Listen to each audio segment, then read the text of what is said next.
என்னாச்சு? என்னம்மா ஆச்சு? என் குழந்தை கொன்னுட்டாங்க. என் குழந்தை கொன்னுட்டாங்க. அந்த பாவிங்க அழிஞ்சாலும் அழிவாங்களே தவிர கடவுள் நமக்கு கொடுத்த செல்வம் நம்ம தேவிக்கு இந்த ஜென்மத்துல இல்ல, எந்த ஜென்மத்திலையும் அழிவே கிடையாது.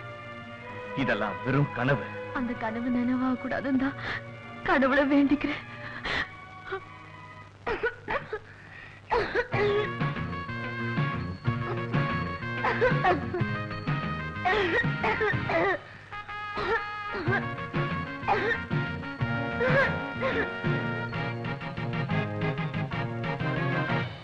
ஜெயில இருக்கிற எங்க அப்பா அம்மா என்னையே நினைச்சிட்டு இருக்காங்க.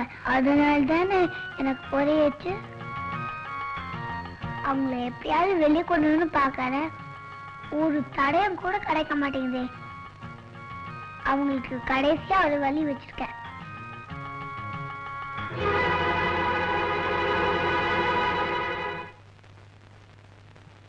தேவி, இந்த டெக்ஸ்டைல் கம்பெனில 5 லட்சம் ரூபாய் லாபம் வந்திருக்கு. இந்த பர்னிச்சர் கம்பெனில 3 லட்சம் ரூபாய் லாபம் வந்திருக்கு. இந்த ஸ்டீல் கம்பெனில 2 லட்சம் ரூபாய் லாபம் வந்திருக்கு. இந்த ஃபேக்டரி கணக்கு எஸ்டேட் கணக்கு இன்னும் வரலமா. ஆக மொத்தம் இந்த மாசம் கூட்டி கழிச்சு பார்த்தா 30 லட்சம் ரூபாய் வருமா?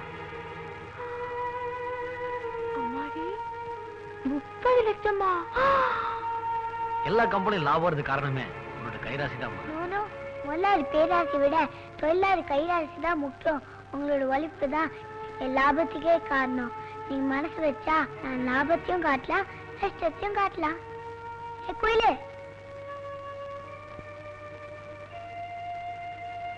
என்னமா மேட்டர் கூல் ட்ரிங்க் கொண்டு வா. சரிம்மா. நீங்க கூல் ட்ரிங்க் சாப்பிடுங்க. என் கணேசன் கூப்பிடுறேன், நான் வரேன்.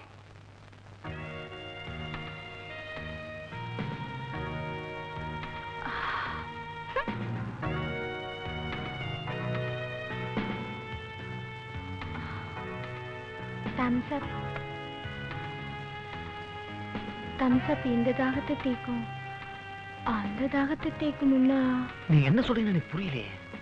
மாசம் 30 லட்சம் ரூபாய் லாபம் சம்பாதிச்சு கொடுக்குற மேனேஜருக்கு என்ன எப்படி மாசமாக்குறதுன்னு புரியலையாக்கும்.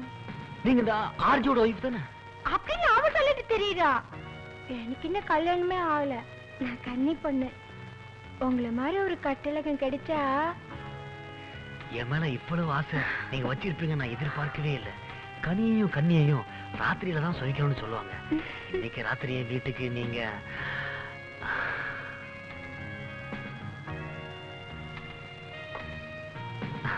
அப்ப நான் வரேங்க. Sweet girl.